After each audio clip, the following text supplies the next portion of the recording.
but I think right now we will get started. It's 9:30, and thank you all for being here. We are very excited about the session. My name is Joanna Ashworth. I'm the Director of Professional Programs and Partnerships in the Faculty of Environment at Simon Fraser University. I'll be your moderator for the first part of this session, and then I'll pass the baton over to the co-sponsor and co-moderator for the session, Oliver Lane. He is with SPEC, which is the Society Promoting Environmental Conservation. So, hey, Oliver, you're there. And so we're really happy to be here to welcome you. And I just want to do a bit of housekeeping before we get started. First of all, to say thank you to our sponsors and to the hosts, so you have a sense of who's putting this on for you.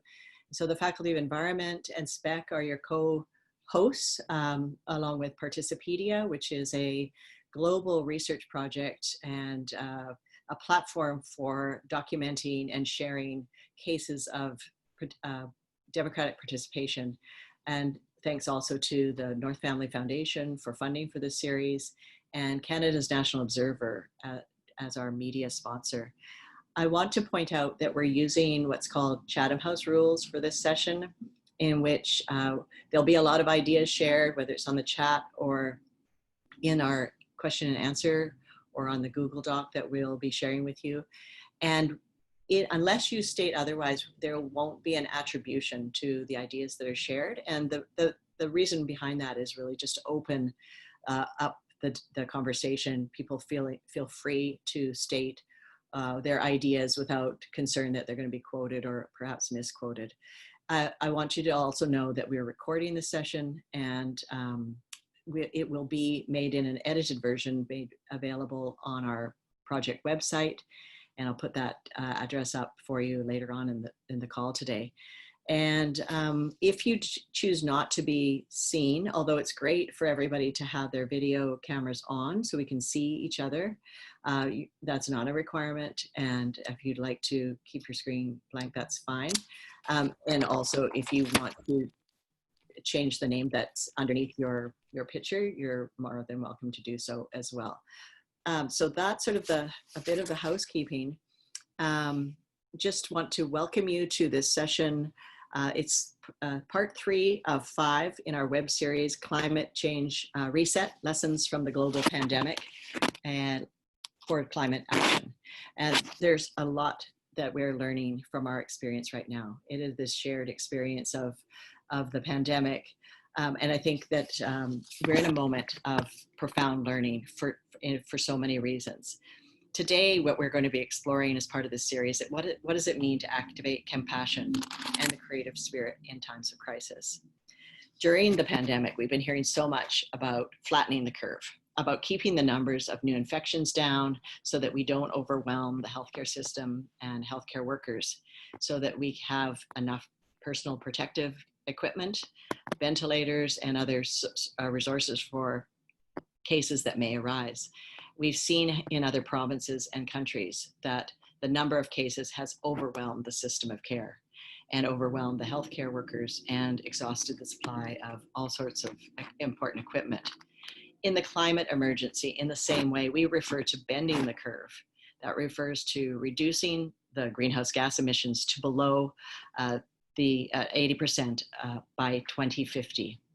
So we're aiming to be carbon neutral beyond 2050.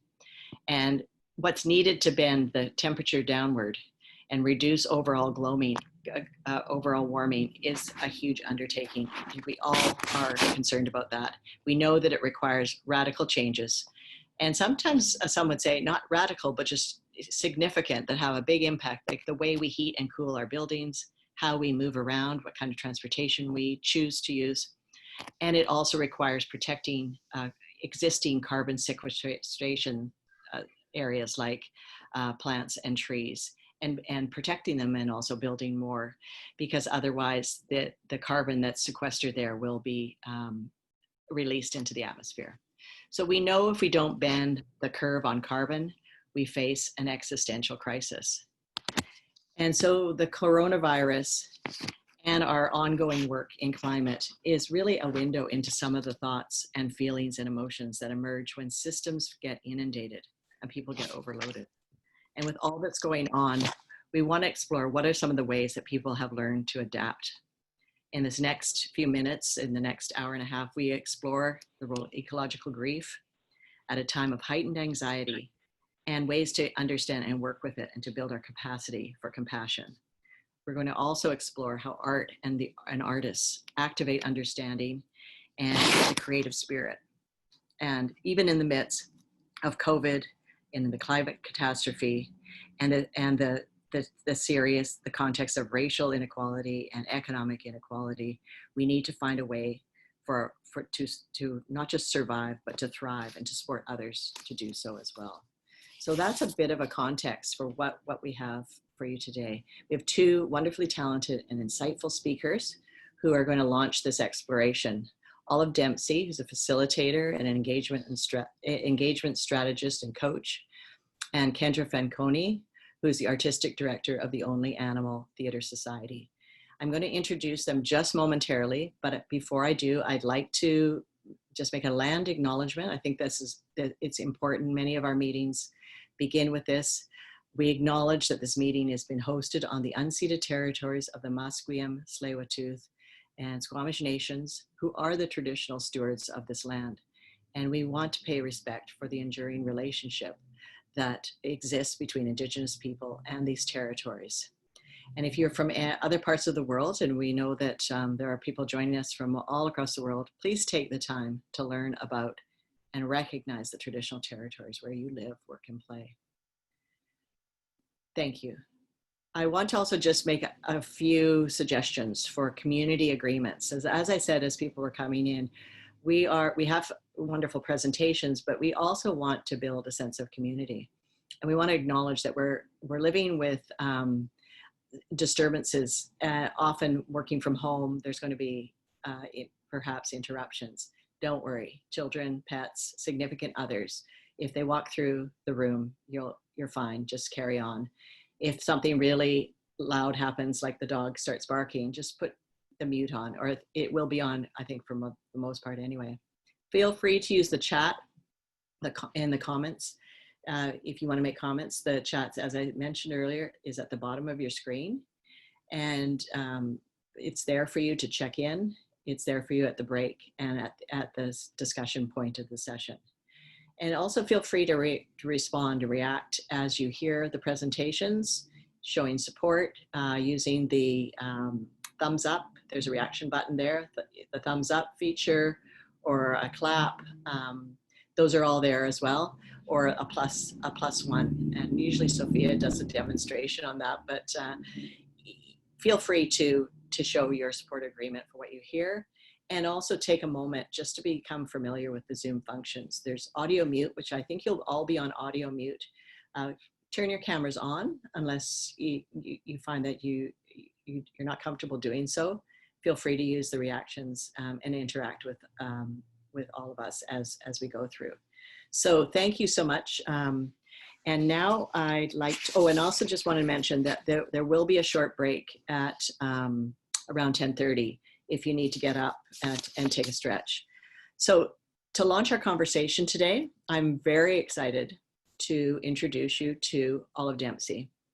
And Olive is a process designer, she's a facilitator and a strategist. She works with individuals, teams, and organizations, and now helps them navigate complexity and change. She's led many environmental leadership programs, community engagement processes, organizational development, and leadership training in the public sector, nonprofit, and advocacy agencies all around Canada. She's got an earned MA in environmental education and a professional certificate in coactive coaching, authentic leadership, and human systems dynamics. She regularly facilitates workshops and speaks and writes on questions of psychological resilience and well-being in times of climate crisis and ecological uncertainty. So Olive, we're really pleased and excited to have you here to share your ideas and share some of the work that you're doing and have us kind of come together around all of these issues. So over to you, Olive. Great, thank you, Joanna, and all the folks who have worked so hard to put this series together, and many thanks to all of you who have joined on this call this morning. there's a lot going on. There's a lot going on right now in our own lives, in the wider world. And I don't know if perhaps this is true for some of you, but I'm feeling the bigness of all of that. And so it makes, it makes coming to these moments and coming to these sessions sometimes feel like I'm carrying all those things in with me into the conversation. So just welcoming all of it, welcoming all of you in whatever state you're in this exact moment, and looking forward to being with you in this conversation. So I am going to speak to the role of, in particular, of grief and grieving in this time, and I'm going to talk about it in a couple of ways. So I'm going to talk about it in terms of the rationale, or the why I feel it's such a critical adaptive capacity in times of incredible uncertainty and change. I'm going to share a simple framework for how we might work with grieving, loss, and other kind of big emotions that can come alongside them, like anger or fear, anxiety. And I'll share a very small individual practice to give us an opportunity to bridge our minds and hearts and bodies in this. And if any of you feel freaked out about what that might mean, I just want to let you know right now, it'll be something that won't require you to speak at all. and I think will be quite a nice, gentle, just experiential, reflective opportunity. And I'll do all of that in the next 15 minutes. So I want to begin with some context setting before I do any of those things that feels particularly important in this moment. When I started working on this talk, it was before George Floyd was killed in the US. And since then, we are seeing uprisings and protests around the US and in Canada. And I want to humbly acknowledge that and weave that into what I share today, because that feels really important. And we think about adaptive capacities, that part of that is showing up in the moment to what's here. So you'll see that reflected in some of my talk. And it also means that I've made more notes than I normally would. And so if it looks like I'm reading a little bit, it's because I am. And that's because I wanted to be really specific about some of the choice of language. And I think language matters. So I'll start by saying that, I do this work from my experience, as Joanna said, working for more than a decade on this question of ecological loss and climate crisis, and how we respond emotionally, how we build our resilience in the face of that. And what I'm sharing with you is informed by one of my early teachers, Joanna Macy, and her work called The Work That Reconnects, and her teachers from Buddhist traditions, deep ecology movements, the study of complex adaptive living systems, and then more recently, some of my learning in somatics and trauma-informed practice. And I'll share a bit of a model around that with you at the end to tie all this together. And I also want to say that the perspectives I bring are from a particular Western cosmology. They're from my own location as a person with white privilege, as someone who's here as a settler or an uninvited guest on the territory of the Musqueam, Squamish, and Tsleil-Waututh nations. And so I want to really acknowledge that what I'm sharing are perspectives and not truths. And I'll just invite you to take what lands and leave what doesn't. And I'll really look forward to the opportunity for all of you to share your own experiences and perspectives in the dialogue that will be happening in a little bit. So for me, the one sentence answer to this question that Joanna has posed is that from this time, we can learn or deepen our practice of grieving together and individually. We can learn how grief is a transforming power, how it's a source of reconnecting, is a source of action, and is something we cannot and don't want to avoid if we hope to build the just and life-affirming patterns that we know are so necessary in this time. And as I said, I want to really acknowledge that we are witnessing in this moment the interrelationships between grieving and action, I think, in real time. As we see the protests or uprisings in response to the killing of George Floyd, we can see that grief is not passive, that grieving is a verb, and it's not meant to be spoken alone. That grief can be a way to honor, to be in a heart-centered relationship with the experiences of injustice. And grieving processes can and will change us. They can and will crack our hearts open to feel more deeply. and therefore grief can and must be a well we draw on for action. And again, thinking, Joanna, you spoke about, the action that's needed at this time. And so I think sometimes we think of grief as like this separate thing that we do outside of action. And what I want to do is bridge those two and weave them together and show how they're critical aspects of each other and in deep interrelationship with each other. I was encouraged, I listened to the first session in this series, and I was encouraged to hear Andrea Reimer speak about how there is loss everywhere at this time, not just loss of life in this time of pandemic, but of freedoms, of hopes and expectations. And of course, the climate crisis is also filled with loss, anticipatory loss, loss of a safe and reliable future, loss of ease, loss of access for some of us to cultural traditions based on cycles of nature, loss of our expectations of what our world might be.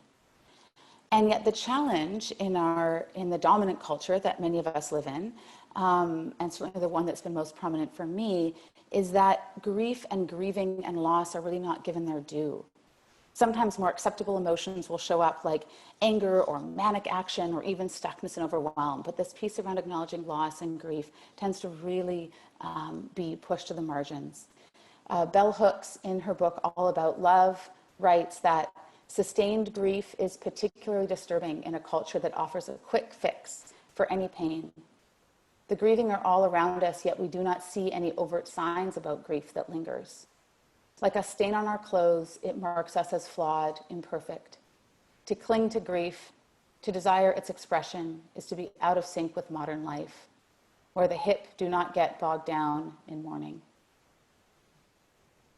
And I want to say one other thing about where we look then, or look to, or how we learn to do some of this work of grief and grieving.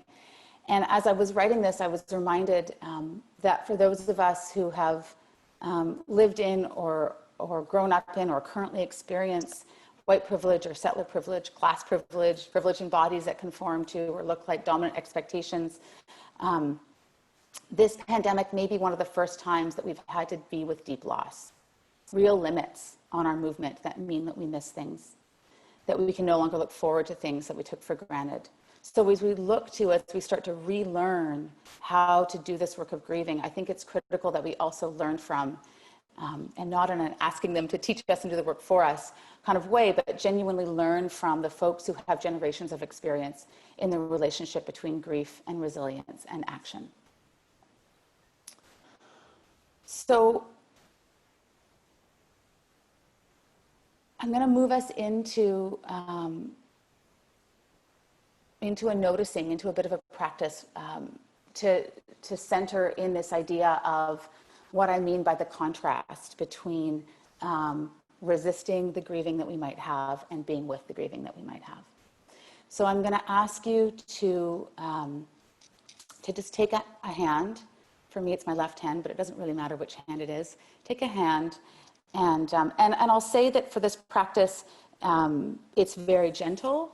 And it also might activate some feelings for folks. And so you can stop doing it at any point. It's going to be just a few moments, but I really want to be clear about that you're not obligated to continue to do it. And if it's more comfortable for you to visualize what I'm saying, or just sort of listen gently to the words, that's also really great. So I really want you to consent for yourself and to tune into what feels good and right for you in this. And this practice that I'm going to share is adapted from the book by Stacey Haynes called The Politics of Trauma. So before we start, let's just find ourselves in our bodies for a moment. So it might be just noticing where our backs or legs meet our seat, meet the chair, maybe where our feet meet the ground. Just turning our attention inwards and just inviting a settling. And you might turn your attention to your breath.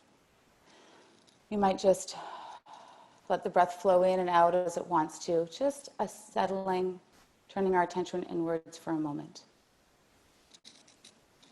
Now, as I said, I'm going to ask you to take a hand. And I'm going to ask you to visualize or place in the center of your palm a loss or a grief or a pain you might be holding at this time. And it doesn't need to be, and probably shouldn't be, the most significant thing right now. So just a small loss or grief or pain that you're holding in this moment right now. And when you've got it, just close your fist and clench your fist around it, kind of holding your fist around it.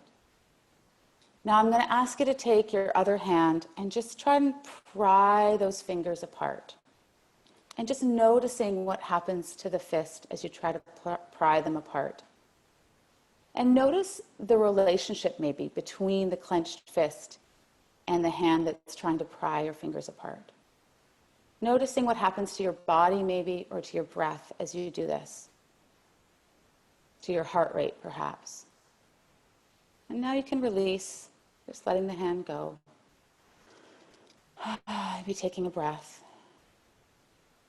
Now I'm going to ask you to take that same loss or grief or pain, something that feels difficult, something that's a struggle right now, and clench your hand around it again, holding it tight. Now I'm going to ask you to take your other hand, and this time just wrapping it around your fist. And you might apply pressure.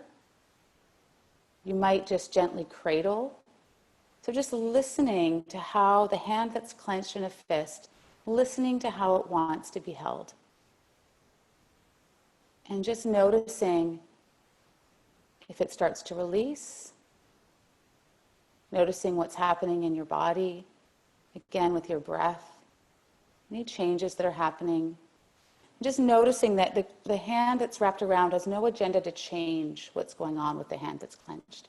It's simply listening for how that hand wants to be held.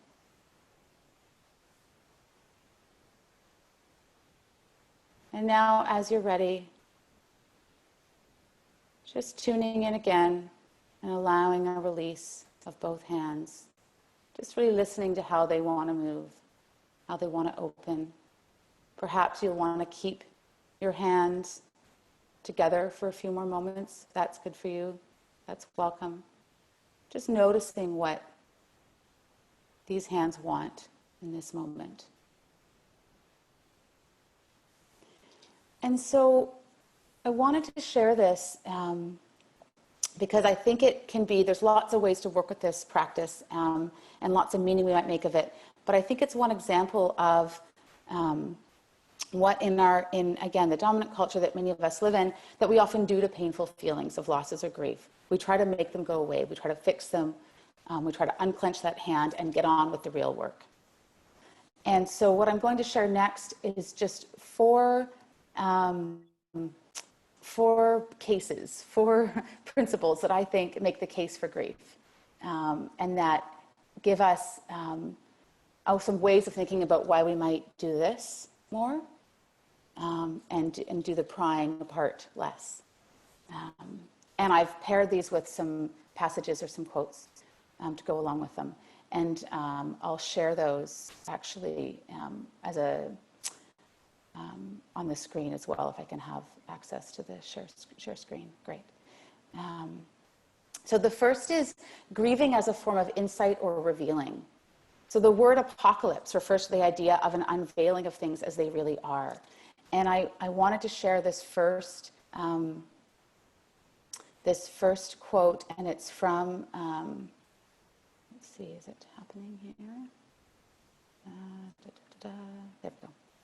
It's from the Reverend Angel Kyoto Williams, and it's in response to, it's in response to, sorry, I'm just going to take a moment here to get connected. I was distracted by my screen sharing. So she posted this yesterday, and it's in response to what's been happening around the US and in Canada and other parts of the world around the protests. And so it's directed in particular to white folks, and this question of might not know what to do about what's happening, about systemic racism. And so I want to really give it that context, and I also want to underline where she asks us to start by feeling. And she says that this is where all wisdom of what to do when you don't know what to do comes from. And so when I read this, I felt it both in this context of this moment, and I also felt it in the context of the overwhelm and the amount of times I hear folks say, I don't know what to do around the climate crisis, or I want to feel useful, I don't know where to start. And so I think this invitation to start by feeling is really critical. Sorry, there we go. The second case I want to make is that working with our grief, working with our losses, working with our big feelings, with our pain, is a way to build our compassion, is a way to build our connection with others. Lama Rod Owens, who's a Buddhist teacher and writer, this comes from his book that's coming out shortly, says that to hold space for our pain is the way that we begin to take care of our pain.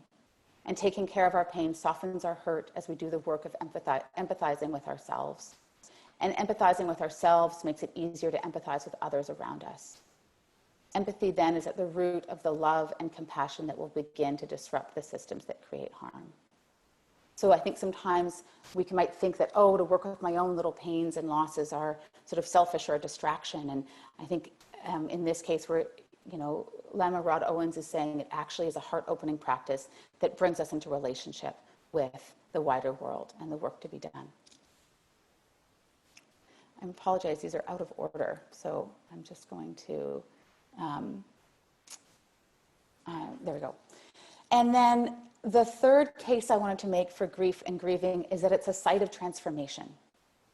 And so this passage comes from Alice Walker's book, Living by the Word.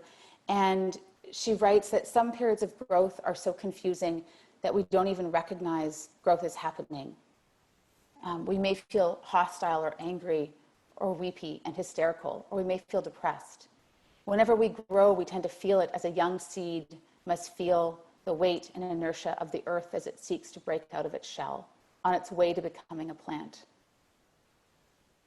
These long periods when something inside ourselves seems to be holding its breath, unsure about what the next step should be, eventually become the periods we wait for.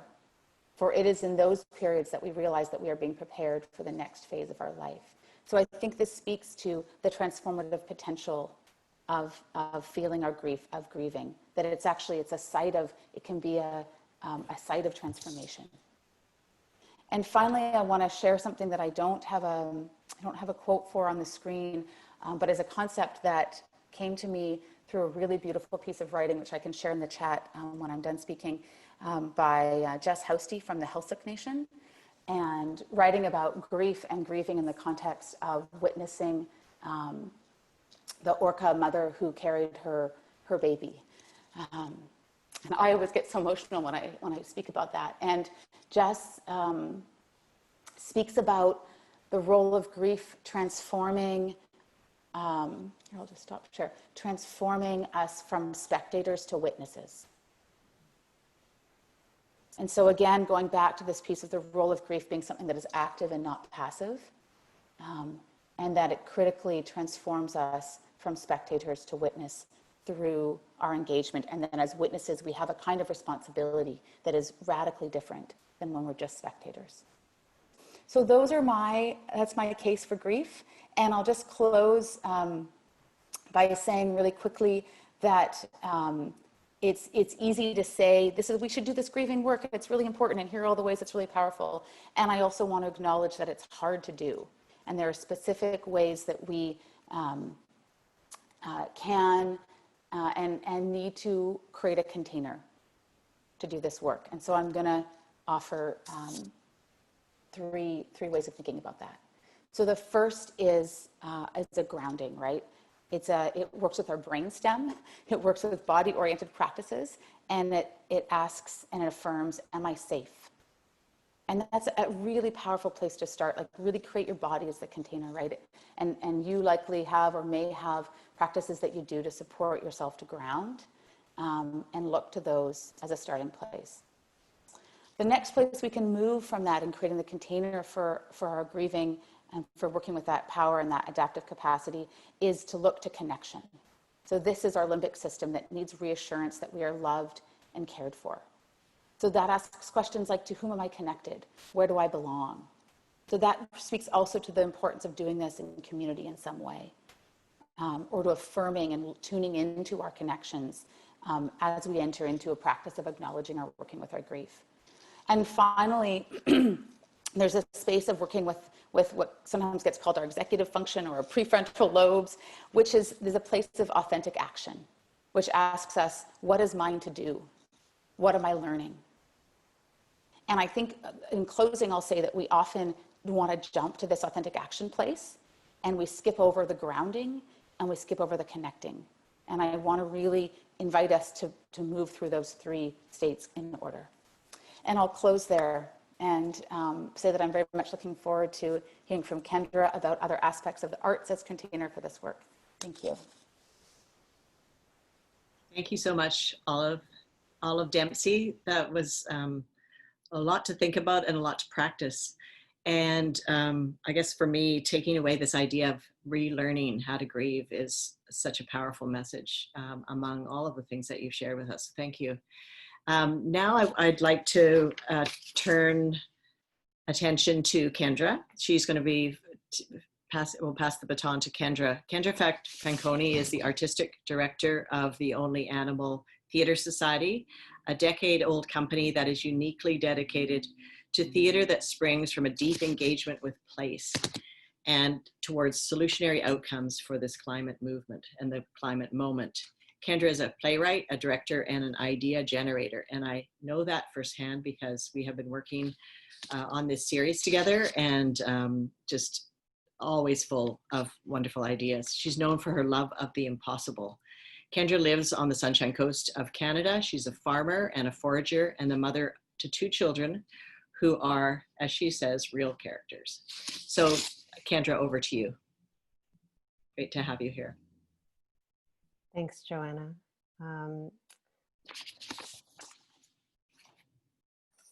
So much of what Olive says is familiar to me as part of the work of making art, not the practices in and of themselves, but the work of grounding and connecting with the issues that I'm obsessed with, that I care about. I found it interesting that Canadian doctors, if you go to them with climate anxiety or climate grief, prescribe climate action.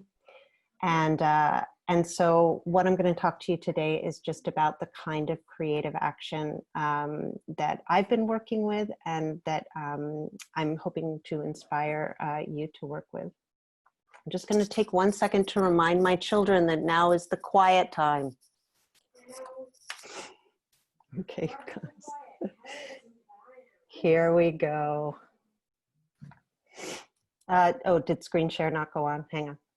Okay.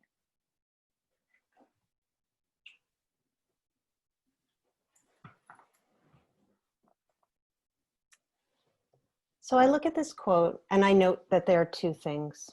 I can't go on speaks to the grief of everyday grappling with the crises of our time. And I'll go on implies action. I can't go on, I'll go on. And as a theater artist of the Anthropocene, I propose to you that these 7 words are our stage where bold creative action that supports a livable future can take place. Oops, sorry. Here we go. I'm the artistic director of The Only Animal. We make original theater out of a deep engagement with place. We began to do this work in urban environs, but then soon followed our passions to the natural world. Because we work with place, we work with the climate crisis. We made Nix, Theater of Snow and Ice, as part of the Cultural Olympiad in Whistler in 2010. It was the warmest winter in 126 years. At one point, I was coming out of the snow theater during tech and sort of kicking at something funny on the ground. And what should have been 4 feet of snowpack was grass. Our theater was melting. It was a real moment for us of, I can't go on, I'll go on. And that's when The Only Animal began our focus for theater making with solutionary impact on the climate emergency. Our work is not didactic. It's often surreal, tender, dreamlike, funny, impossible. It's our job to create a love story between our audience and the natural world. We often partner with scientists and with environmental organizations to create real world impact on the issues that we touch and the things that we care about. In 2016, we did a year of work in a beloved forest on the Sunshine Coast that is being logged. And we worked with ELF, who's a local forest advocacy group, in their mission to expand Mount Elphinstone's Provincial Park to protect this rare low elevation coastal rainforest. And the pieces ranged from Nightlight, which was a solstice night walk with theatrical illuminations, to Sticks and Stones, a forest puppet show for kids. We made Treasure Trail, which was an artistic take on geocaching, a piece that's still ongoing in this forest. And through these shows, we sought to connect our community to the forest treasure, because what we love, we will protect. And this forest series culminated in our production of Tinkers. Tinkers is a transcendental story about the undeniable presence of nature in our own human nature. In a community on the Sunshine Coast of 10,000, more than 3,000 people came to see our work during this year. And there was a change in the communications with the province to protect this land. It is a long, ongoing work that we continue to engage with, but it's also sort of our North Star of understanding art's roles in community activation. And there have been other works that have followed this trajectory that our company has made, and slowly an understanding that we could also rally more artists to this work. And this came about in a really unlikely way. Joanna asked me to speak at a climate narratives conference, which was organized by the people who bring you this series, by SFU, Faculty of Environment, and SPEC. And the conference brought together environmental organizations, scientists, scholars, journalists, all the people who are telling the climate story in our society. And I was the only artist invited. I felt like there were probably other artists who wanted to be there, and who want to collaborate on climate. So with about 36 hours left before I was to speak, I put out just to my friends on Facebook, many artists within them, to see whether there were other artists who wanted to collaborate on climate. And there was an overwhelming response. So then I was able to bring this to the conference. There was, both from the artists whose names I brought to the conference and from the people gathered at the conference, so much excitement to collaborate.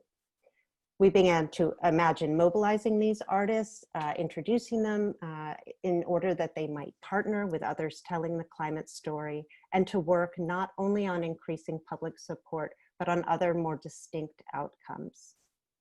And then in discussions with David Suzuki Foundation's visionary Sherry Yano, we came up with the idea for the Artists Brigade, that is bringing arts and artists to the front line of the climate battle. So today I want to inspire you to creative action and to bring to your work vivacious new ideas towards inspiring and mobilizing citizenry to come to the front lines themselves. And I feel like if you don't have the creative strength within your work life or organization or the projects that you might want to do, I want you to know that the artists are out there. Many of them are currently unemployed. They're looking for you and for the invitation to collaborate.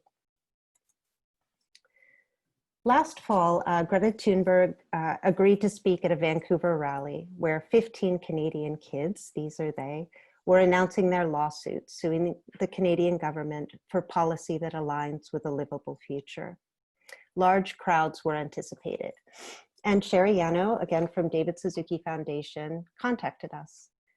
The kids were really nervous about facing these crowds, maybe 10,000 people expected.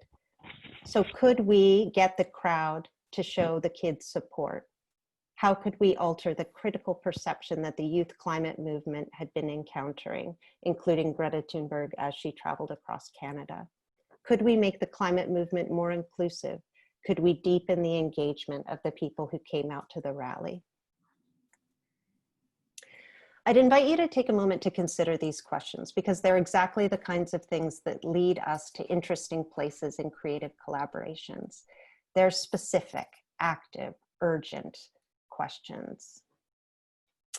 So a day later, The Only Animal had designed these pop-up hearts. They're inspired by the love buttons that you might use on Facebook or Instagram. Ours were analog, paper signs on bamboo poles that you could rest the pole on the ground, and sort of the heart would be hidden below your shoulders in the crowd, and then pop it up when you heard something that you loved. So 100 artists helped us distribute the signs and taught the choreography to 1,000 people how to use them in the moments before the protest began. So here's that art action in progress.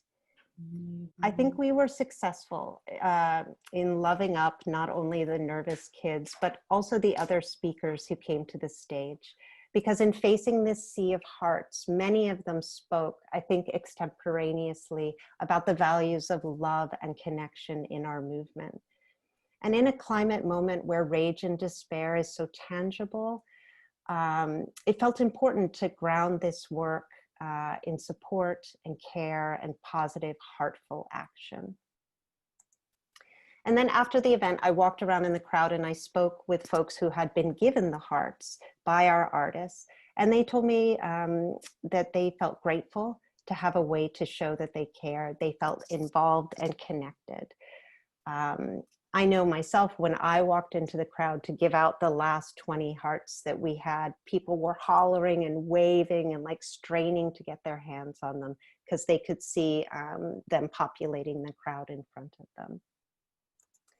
The press responded too. It was a resonant image for the day, the sea of hearts that then kind of carried that story across the country and to other people.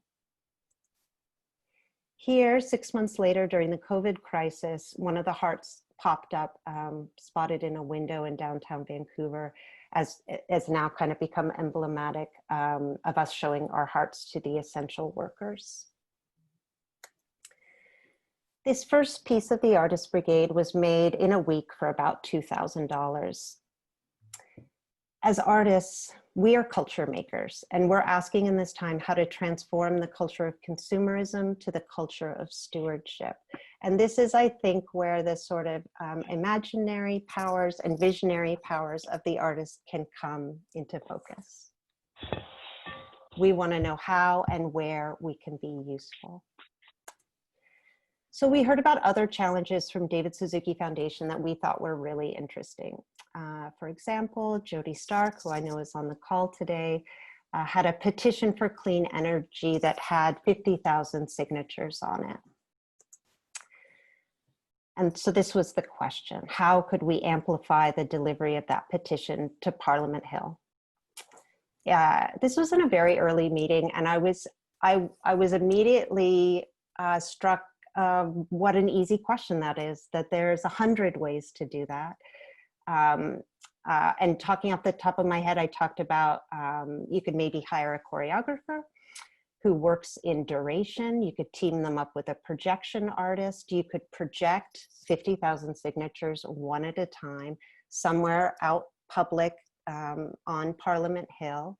And you could work with a dancer or a series of dancers who, say, in a minute could dance the choreography of that signature.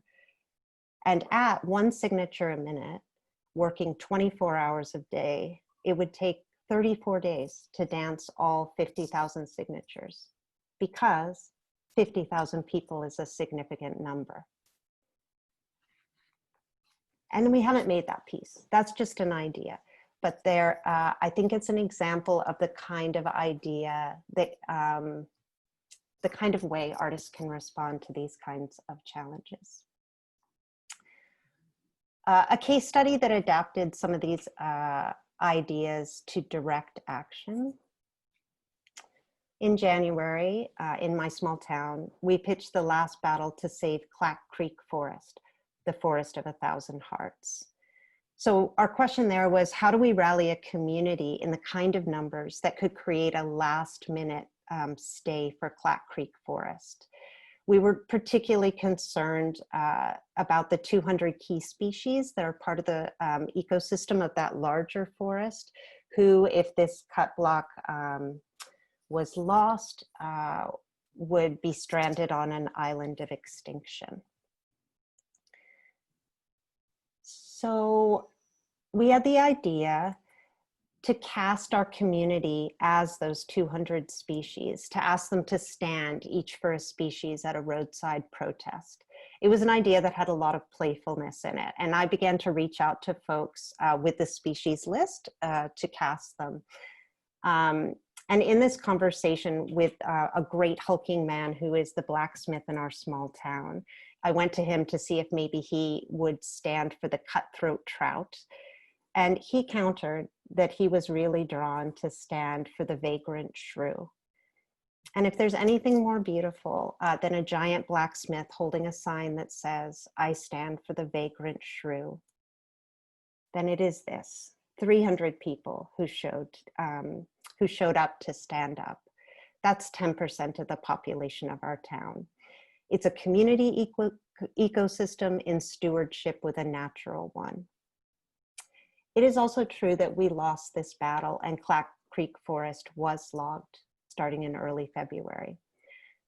I think that speaks to the kind of integration, the timing, and the sustained relationship in arts-based action that are factors to consider about creative engagement.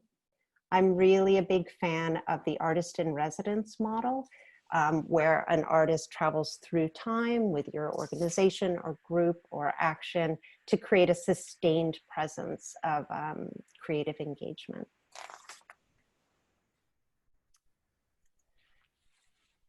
So here's a question that I thought we could all collaborate on just for a minute, if you get your eyes on the chat again.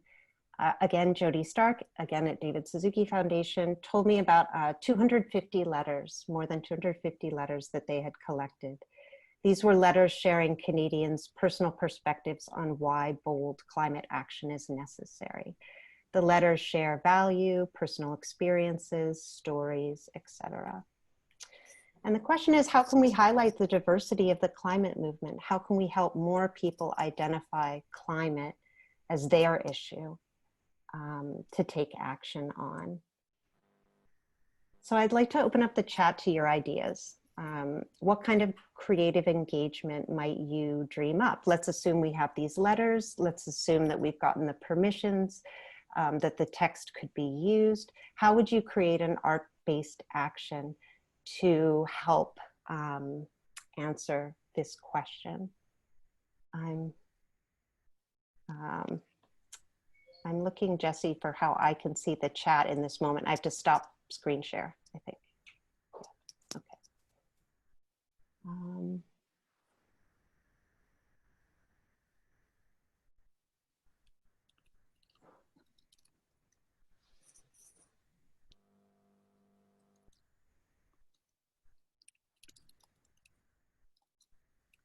Definitely a diverse group of artists was something that we thought about. We also thought about the fact that because these letters are from across Canada, that this could be something that we could do as a sort of nationwide site for the piece. I'm going to stay focused on this example just for a minute before we get to the bigger questions. There will be 20 minutes at the end where we can draw on some of those general questions. Yeah, definitely engaging slam poets, all these artists who are out of work in the climate crisis. Mm-hmm.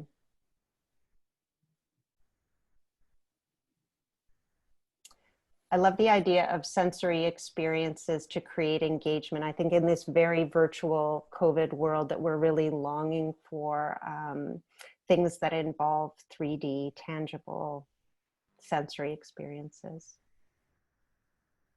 Performance art piece on legislators, graphic facilitations, murals,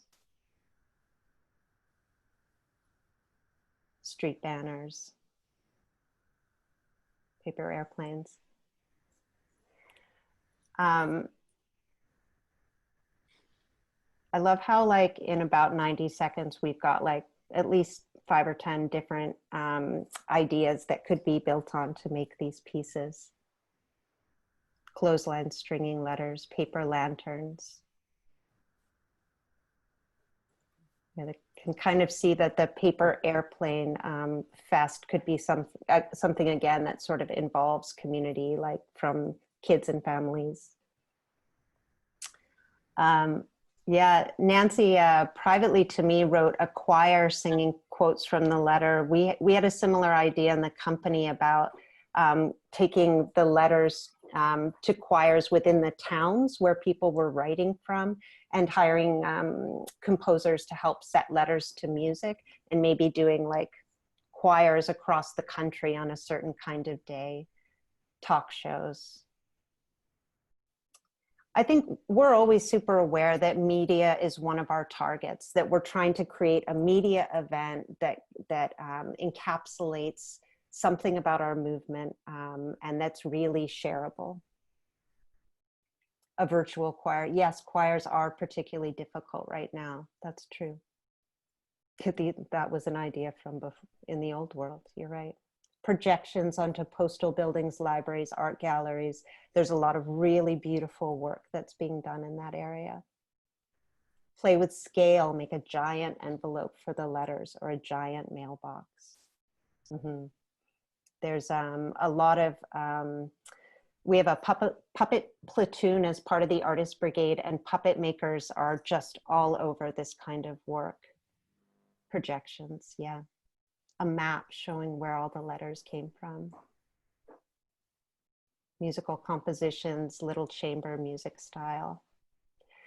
I'm gonna jump back to screen share just for a moment, but I just applaud the amazing creativity of this group, and all of these things, all of these ideas that we have talked through and that are showing up on the chat could answer that question of amplifying these letters, giving them the creative engagement and weight to carry their impact forward.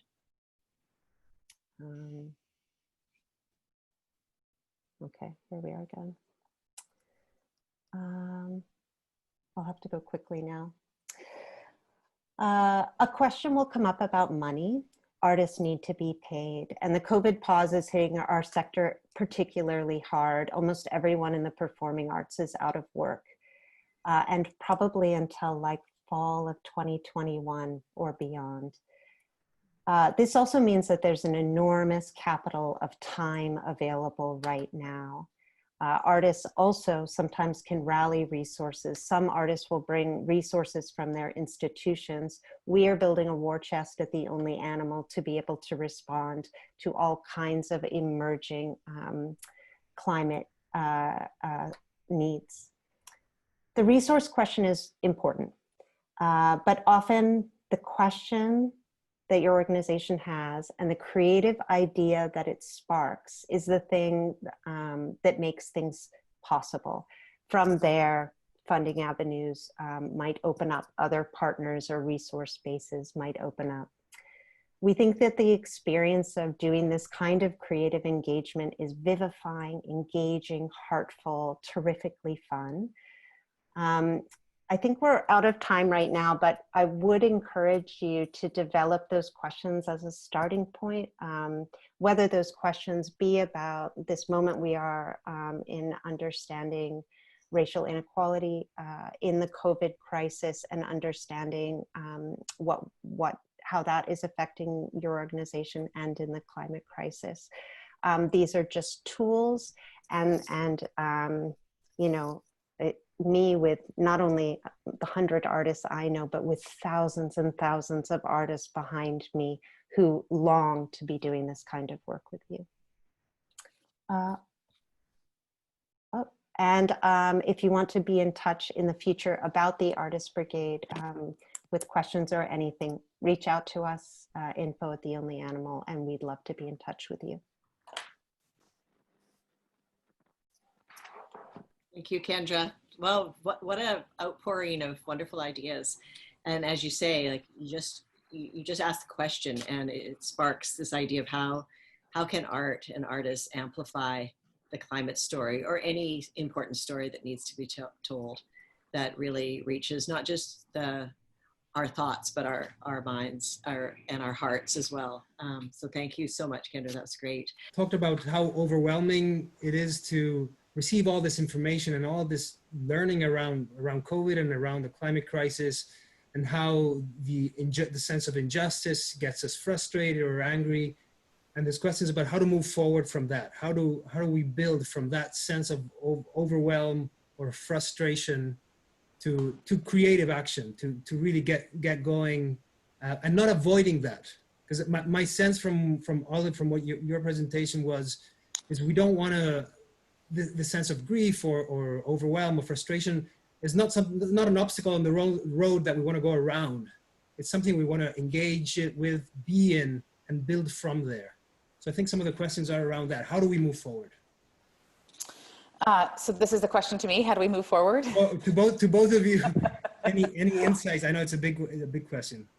Well, maybe I'll share something that we were talking about when we were on our own little breakout, which was a link that I was really seeing between Kendra's work and what I was sharing, and which goes to this piece of the role of a collective experience and a collective grieving, and the power of arts-based practices to create a container for that experience, and a container that also demonstrates, also does the work of indicating, to government or to policymakers or to the wider world, the kind of support there is for climate action. And so I think we can look to opportunities that work in all those elements, right? So I wish that we could sing together, because I think that's a really beautiful example of a choir, right? Inviting people to sing together, and has a real impact on our nervous system, and also, serves as a really beautiful form of public protest or of demonstration of support for climate action. So I think that's one answer to how we go forward. And I also think there's some really simple practices about tuning into the losses or the griefs that you want to acknowledge in this moment, asking them what wisdom do they have for me, and what does that tell me about my next wise action, and letting go of the perfectionism and letting go of the voice of judgment that might say, well, that's not good enough, or that's not going to have an effect, and just really kind of tuning in again to like what's the wisdom that I'm hearing when I really listen to what my heart wants to say about what it's like to be alive in this time. I think there's real wisdom there. I realize that's not like a really specific response, and I'm kind of mindful of time, but I'll offer those two perspectives for now and see what others have to say.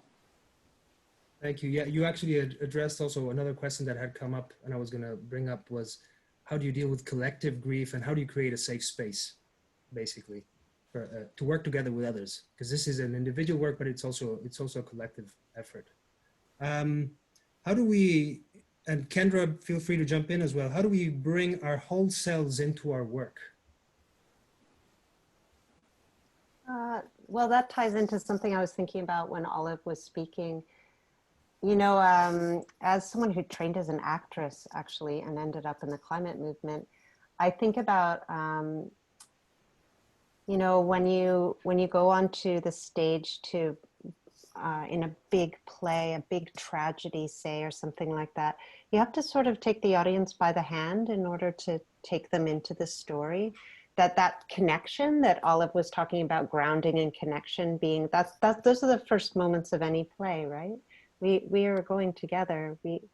we trust. And often part of that is actually delight, that you offer connection, heart space, delight, image, gorgeousness, beautiful costumes, like all the things, all of the theatricality and all of the spell. And then once you have their trust, you can walk into dark places together. And now the anatomy of a play is different than the anatomy of a protest or the anatomy of a policy campaign. But maybe we can think about these things as being journeys like a play that have to have delight and connection and heart and beauty, because we do need those things to walk in dark places. Some great questions coming up on the chat as well right now. Yeah, Joanna, if you find any that you want to read out, please go ahead. I think one from Maya is asking about this notion of sentiment that may be minimized, people being turned off by too much compassion or too much grief, making people uncomfortable, or it's too real, it doesn't conform to being composed enough. You know, how do we stay with it, but also how do we help to express that in a way that engages? I'm not sure if that's the meaning of the question for Maya, but she says, I personally find that hearing about other people's stories can help stoke compassion, but others I know tune it out if it gets too real or doesn't conform to being composed enough. I was more getting at, like, I personally have issues with people that I know that they just tune people out, even though it's important to hear other people's views and their experiences. I find with certain people, it's almost the people that need to hear it most that tune it out the most. I was just curious if either speaker or anyone has experience with, I don't know if it's like getting through to those people, or my question's messy, basically. I mean, I can offer a perspective on it. And what I would say in this moment is often the tuning out or the discomfort is like they're not in a safe enough container in their own selves for whatever reason. That is not it's not about the more you grieve, the better you are at doing it, or the better, like any of that, right? It's just like that says something about what their system is able to manage, and they're actually regulating for themselves by tuning out. And so I think we need to honor that as well, right? I think the work is always an invitation. It's an invitation to ourselves. It's never a requirement. And I think the more we can hold compassionately the too much feelings for folks, and the more we can make space to say, you know, this is really hard information. This is really, I get really scared when I hear this. And then, it's just like a naming and an acknowledging and tuning into what's true for us, and not expecting other folks to respond in a certain way. And also respecting if it's not a conversation that folks can be in right now. And we can say, like, I'm available for this conversation if and when it feels right for you, you know? So I think that piece around gentleness and taking, you know, and an invitation and consent are all really, really important. And I realize that's not like a tidy answer. But that's what feels like, you know, in the moment to say. And I just jump in. I don't want to lose it. I know we're running out of time, but there's a question from Andrea, and other people have supported this. I see in the chat, but lots of folks, she says, with marginalized identities are not encouraged to be their whole selves. Mm-hmm. So it's important observation. I don't know if you'd like to comment on that. Well, I'm wondering if Andrea would want to say anything directly about that comment. I want to say, like, yes, and I also I don't want to reinterpret it in my own lens. So I just meant that because I saw someone had posted like how, like, I think to the question about bringing our whole selves, and someone just said, how could we not? Mm-hmm. And I just was kind of taken aback by that. And I was a little bit offended. And I realized that we all have different perspectives, but like, I'm kind of shocked that people who are wanting to organize around issues like this can can still think that we're all on an even playing ground. And like, I have a lot of privilege. A lot of my marginalized identities are invisible. But like, even like looking at like the art projects that Kendra was sharing, like I stand with this species. I was kind of thinking how interesting it is that like I stand is a little bit ableist, and it's really hard to get around that language sometimes. But when I was looking at the photo, I was like, could someone with a mobility disability even participate? So I found that a really interesting kind of an access barrier. And there's just all of these ways that we're considered too much, too overwhelming, all of these different things if we have identities that don't fit neatly into these boxes. So it's really nice to say, yes, bring your whole self, but like, are we prepared for what that means? Are we prepared for people who are very validly angry? Are we prepared for people who have access needs, who have different perspectives? And are we willing to be called out on those things? That's just all I meant. Yeah. Thanks, Andrea. So, Oliver, I'm going to turn it back to you because I'm aware of the time. And yeah. I think I don't know if we announced at the beginning, but if you want to stay on after 11, we're here till about 11:30. So we're happy to continue the conversation. Mm-hmm. Because there's a lot coming up and so many interesting comments. I just wanted to get to two more comments that I see here. One is somebody asking for more resources of how to work on this. Where can we learn some more? So if maybe our speakers can share that online in the chat or in the Google document as well, we can share that with the participants. The other question was about, you mentioned grief transforming us from spectators to witnesses. Do you have any examples of what that could look like or how we can implement that in our work? So thank you for that reminder. And I'm actually going to post, before we go, I'll post the link to that article where Jess Husty speaks to some of that. But I would say, like, let that do its work on you, right? Like it's if that makes any sense, if that makes sense, like it's, I think again, there's a particular bias towards tell me what the right things to do are, and I'll go do them. And again, it's like, I say that with so much care and compassion. And I think the work is to let ourselves be vulnerable, to hear, to really like what comes out the other side if we watch a video of that, of the Orkan, I'm forgetting the name that she was given by humans, carry her calf. What if we just let ourselves watch that and weep for as long as we need to? And acknowledging that requires like a safe space in which to do that, and time and access to that technology, and listen for what comes out the other side. Go in and I think that I can't tell you what that implementation looks like, but my belief is that we will hear what that action looks like when we've got access, the wisdom of our hearts about it.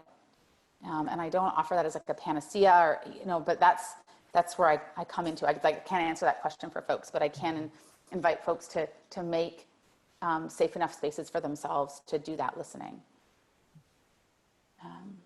Thank you. Yeah. Kendra, any closing remarks? Any last things you want to share? I can jump in if you need a minute to think about that. I can just very quickly mention an example that at SPEC we have an event that we host. This is about engaging artists. We have an event that we host in the summer, and it got canceled, of course, this year. And we were thinking of, thinking about next year, but we now engage through a program at SFU called Futures Forward with an artist in residence for 4 months, who is now getting us to think very differently of how to engage and how to overcome the challenges that COVID is presenting to us. So I do encourage you to explore the opportunity, if you can, if you work in a project, initiative, organization on climate action, to work with an artist and start thinking and bringing in that new perspective and those fresh eyes into the work that you do. I guess I'm still really sitting with what Andrea brought into the conversation, and just to say that yes, access is our responsibility. It's clearly in this time, and the centering of voices that are other than our own, and to reaching out to people who are not in the conversation and bringing them into the conversation, whether that's in the circle of artists that we're working with, whether that's the audiences that we're reaching. I also think that in this time, it's okay to jump in, be imperfect, move forward boldly, own your mistakes, keep going. This is our decade of action, and I think that, this kind of resonates about something, Joanna, I think that you said once about the fear around not being able to do it properly, particularly in these COVID times when we are, as Sapora Berman said in the first session, sort of in the zero gravity moment where we've lost a lot of our reference points of what the world was, and we're not sure when we come down where we will be. That to carry forward with care. Thank you. Okay, so it's already past 11. Thank you very much to our speakers, to Olive and Kendra, and to all of you who've shared this time with us, who've shared your comments and your questions and reflections. Let me look at my notes here. I want to thank our sponsors and supporters for this event, Participedia.net, SFU's Faculty of the Environment, SPEC, and the North Family Foundation, as well as our media sponsor, Canada's National Observer. And then also thank Jesse and Julian from Vancouver Design Nerds, who are kind of in charge of all the tech components of this session. Our next session, I hope I have the notes here. We have the name of the next session coming up next Wednesday at 9:30 again. Yes, Climate Justice and Vulnerable Communities, Investing in Resilience. So I invite you all to sign up for that if you haven't yet. That's next Wednesday at 9:30.